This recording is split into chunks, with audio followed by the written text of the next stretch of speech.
Baik, Assalamualaikum warahmatullahi wabarakatuh. Nama saya Hernoko Jati Putro.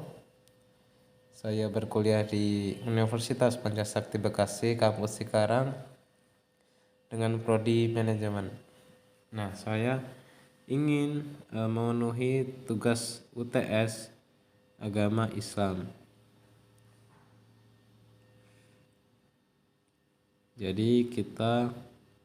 Jadi saya ingin menerangkan tentang soal yang saya buat dari materi yang diberikan oleh dosen. Nah, kita langsung masuk ke bab pertama, yaitu tentang manusia dan agama. Nah, nomor 1, manusia yang beriman itu selalu sabar. Karena orang yang sabar itu mesti dia insya Allah beriman. Dan orang yang beriman itu mesti selalu mempunyai sifat sabar. Nah, kita langsung menuju ke nomor 2. Sikap yang menyenangkan terhadap takdir sejati adalah sebagai berikut, kecuali kecewa ketika bisnis gagal. Jadi ketika kita sikap senang terhadap takdir sejati adalah kita selalu bersyukur, selalu sabar, selalu melakukan perbuatan baik. Nah, jadi seperti itu. Jadi kita langsung menuju ke nomor 3. Tindakan yang membawa manfaat bagi diri sendiri, bagi keluarga, dan bagi semua umat manusia disebut tindakan ilahi. Nah, kita langsung masuk ke nomor 4. Ridho adalah properti yang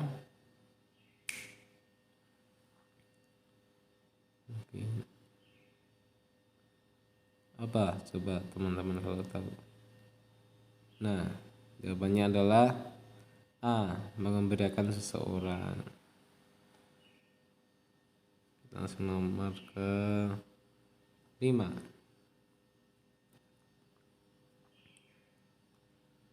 Firdaus menjanjikan orang percaya dan tindakan benar. Janji Allah ini ada dalam surat B Al-Kahfi ayat 107 sampai 108. Nah, mungkin teman-teman bisa mencarinya tentang janji Allah ini dalam surat itu. Kita langsung masuk ke nomor 6. Orang yang usahanya menurut tradisi kenabian lebih buruk dari kemarin adalah di antara mereka yang kita harus menjawabnya D. Sedih. Jadi kita sebagai manusia tidak boleh bersedih berlarut-larut.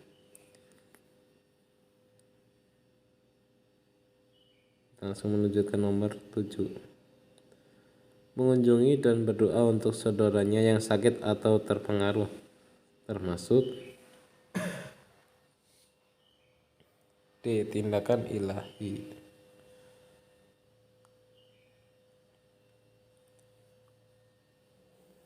8. Karena seseorang beriman harus menikah jika ada kemampuan dan kemauan. Urutan pernikahan terkandung dalam surat Al-Syur Nisa adalah 3. Kita langsung masuk ke nomor 9.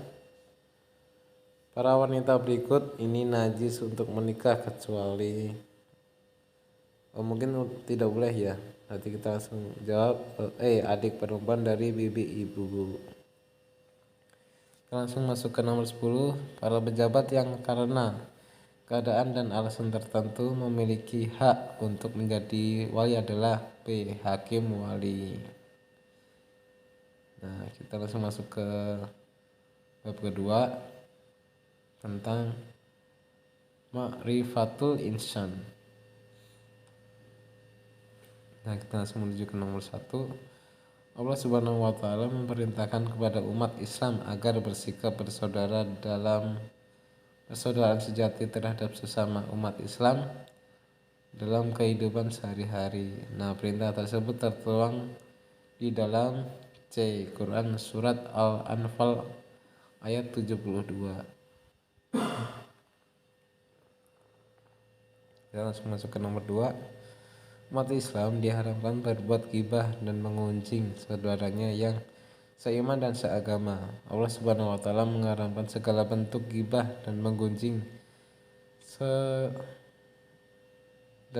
merupakan aib bagi pelakunya. Jadi perbuatan semua itu akan ada akibatnya. Langsung nomor 3, akibat buruk terjadi jika seseorang menggibah dan mengunjing sesama saudara seiman dan seagama adalah B.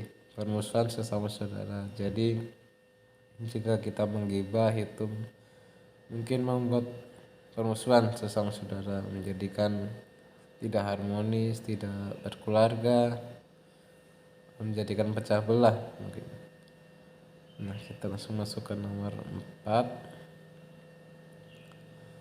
Setiap manusia memiliki kelebihan dan kekurangan, karena jangan suka mencari aib dan kelemahan saudaranya.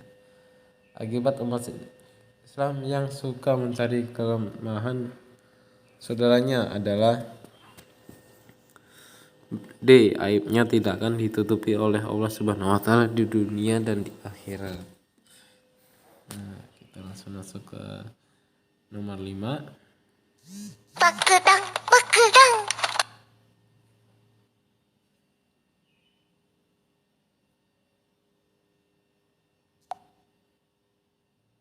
Nomor 5 ini ada arti pepatah yang mengatakan 1000 saudara terasa masih kurang, seorang musuh terasa kebanyakan. Bagi umat Islam dalam kehidupan sehari-hari adalah A. Kehidupan membutuhkan pertolongan saudara. Jadi kita dalam kehidupan ini membutuhkan pertolongan saudara atau teman atau siapa saja, karena kita adalah makhluk sosial. Dan jika kita memiliki musuh satu saja, mungkin kita akan merasakan resah, tidak enak, begitu. Jadi kita harus memperbanyak saudara. Kita langsung masuk ke nomor 6.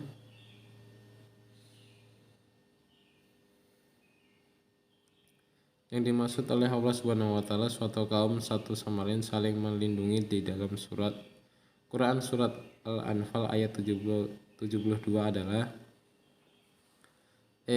orang-orang yang beriman jihad, memberi tempat kediaman dan memberi pertolongan keamanan kepada orang-orang hijrah di jalan Allah Subhanahu wa taala. Nomor 7. Tujuan Allah menciptakan manusia bersuku-suku dan berbangsa-bangsa adalah agar antara yang satu dengan yang lain saling mengenal dan membina persaudaraan. Nah, maksud dari persaudaraan tersebut adalah persahabatan yang erat. Jadi kita menjawabnya D. Jumlah dari masing-masing kaum Muhajirin dan Ansor ketika dipersaudarakan adalah B. 45 orang kaum Muhajirin dan 45 orang kaum Ansor. Kita langsung masuk ke nomor 9. Allah Subhanahu wa taala memerintahkan kepada umat manusia agar senantiasa bersikap husnuzan terhadap sesama hamba Allah yang lain dalam kehidupan sehari-hari. Perintah tersebut tertuang di dalam Quran surat Al-Hujurat ayat 12. Nah, mungkin teman-teman bisa mencarinya. Nomor 10. Praktik ukhuwah atau persaudaraan harus kita tumbuh kembangkan dan kita lestarikan di dalam kehidupan dimanapun kita berada dengan cara saling memiliki. Nah, kita akan lanjut ke bab 3 tentang etika moral dan akhlak. Kita langsung ke nomor 1. Nilai-nilai etika harus diletakkan sebagai C. Landasan pertimbangan tingkah laku, karena etika itu berpengaruh kepada tingkah laku dan tingkah laku itu berpengaruh kepada etika, begitu. Nah, kita langsung ke nomor 2. Etika berasal dari bahasa Yunani, yaitu ethos. Langsung nomor 3. Contoh penerapan prinsip-prinsip moral dasar dalam bidang kehidupan adalah A. Bagaimana manusia bersikap atau melakukan tindakan dalam kehidupan sesama.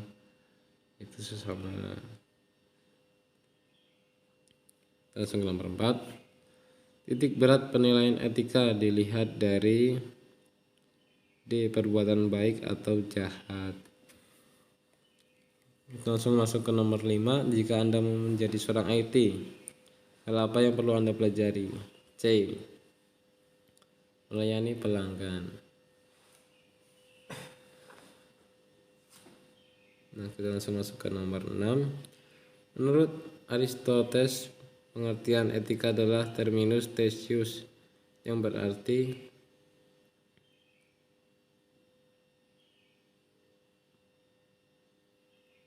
C. Ilmu pengetahuan dan yang mempelajari suatu problema, tindakan atau perbuatan manusia. Nah, kita akan menuju ke nomor 7.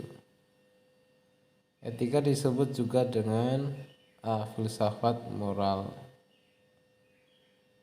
Terus nomor 8. Berikut ini merupakan profesi bidang IT kecuali A. Desainer.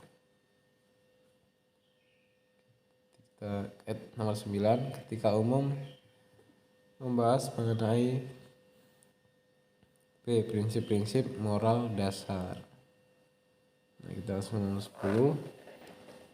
Di bawah ini merupakan profesi di bidang IT kecuali D. Programmer.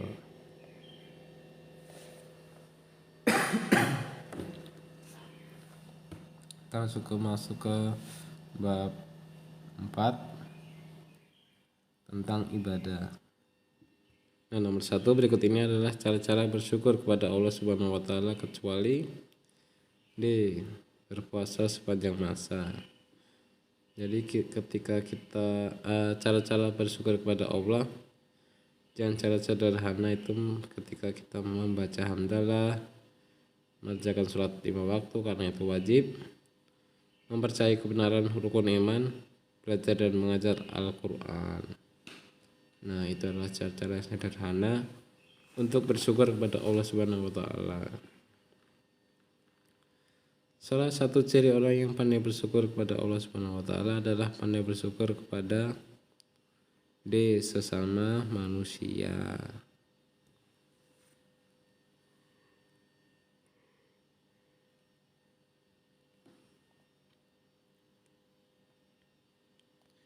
Langsung lanjut ke nomor 3. Berbuat baik dalam hal ibadah, misalnya C. Menyumbang dana untuk pembangunan masjid. Dan itu jika Anda mampu. Jika Anda merasa cukup, ya silakan sisihkan. Nah, kita langsung nomor 4. Lawan dari ihsan adalah D. Al-isyana. Nomor 6, berikut yang merupakan kandungan hadis Aisyah radhiyallahu anhu, hadis nomor 4460. Di atas adalah D. Rasulullah SAW adalah pemberi syafaat bagi umatnya.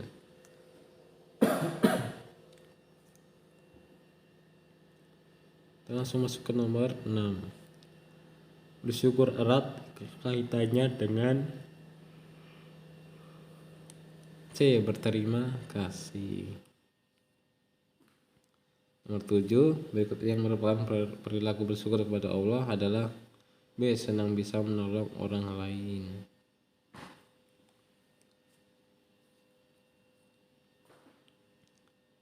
Langsung masuk ke nomor 8. Berikut ini adalah salah satu cara bersyukur, yaitu mengucap alhamdulillah, karena itu adalah salah satu hal sederhana dari kita cara bersyukur. Langsung lanjut ke nomor 9. Ihsan kepada makhluk terbagi menjadi dua, yaitu B. Wajib dan sunnah. Langsung lanjut ke nomor berikutnya 10. Berbakti kepada orang tua dan bersikap adil dan bermualaf termasuk ihsan. A. Wajib, karena kita harus berbakti kepada orang tua.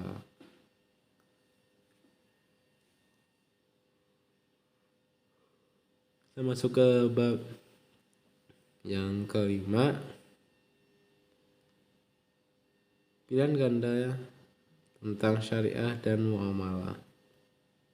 Nomor 1. Ketika fungsi dijalankan satu individu merupakan sejarah bank syariah pada zaman A. Zaman Bani Umayyah dan Abbasiyah.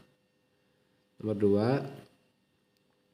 Diinvestasikan hanya untuk proyek dan produk yang halal serta menguntungkan, merupakan jenis investasi berdasarkan D. Bank syariah. Nomor 3. Apa saja jenis wadiah?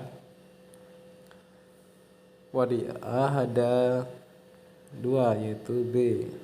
Wadiah yad amanah dan wadiah yad damamah. Nomor 4. Aplikasi perbankan Safe Deposit Box dan RAN merupakan aplikasi dalam bentuk A. Wadiah yad amanah. Nomor 5. Ijab kabul perkataan timbang terima pernyataan di atas merupakan rukun dari C. Murabahah. Nomor 6. Syariat penyerahan dilakukan di kemudian setelah akad, dan syariat pembayaran barang dilakukan saat akad ditandatangani, merupakan prinsip dari salam. Akad jual beli dalam bentuk pemesanan pembuatan barang tertentu dengan kriteria dan persyaratan tertentu yang disepakati oleh antar pemesan dan penjual. Pengertian istilah tersebut menurut C. Ghazali Himpunan Fatwa Dewan Syariah Nasional. Langsung lanjut ke nomor 8. Suatu akad terjadi antara dua pihak, yang mana pihak pertama menitipkan suatu barang kepada pihak kedua. Lembaga keuangan tersebut dinamakan A. Wakalah. Nomor 9. Dewan yang mempunyai tugas untuk memantau kepatuhan penerapan prinsip syariah pada kegiatan perbankan syariah dinamakan B. Dewan Pertimbangan Agung. Nomor 10. Dalam perbankan syariah, jual beli mata uang asing yang saling berbeda, misalnya dolar dengan yen, dinamakan C. Falas. Nah, mungkin itu saja presentasi dari saya. Mohon maaf jika mungkin terlalu cepat atau ada salah-salah kata atau salah-salah saya dalam pembuatan soal. Mohon dimaafkan karena ini adalah masih dalam tahap belajar. Jadi mohon dimaklumi jika mungkin ada kesalahan, ya silahkan saya diperingati, karena manusia itu tidak ada yang sempurna dari kesalahan, tidak ada yang luput dari dosa. Jadi saya mohon maaf. Sekian dari saya. Wassalamualaikum warahmatullahi wabarakatuh. Terima kasih.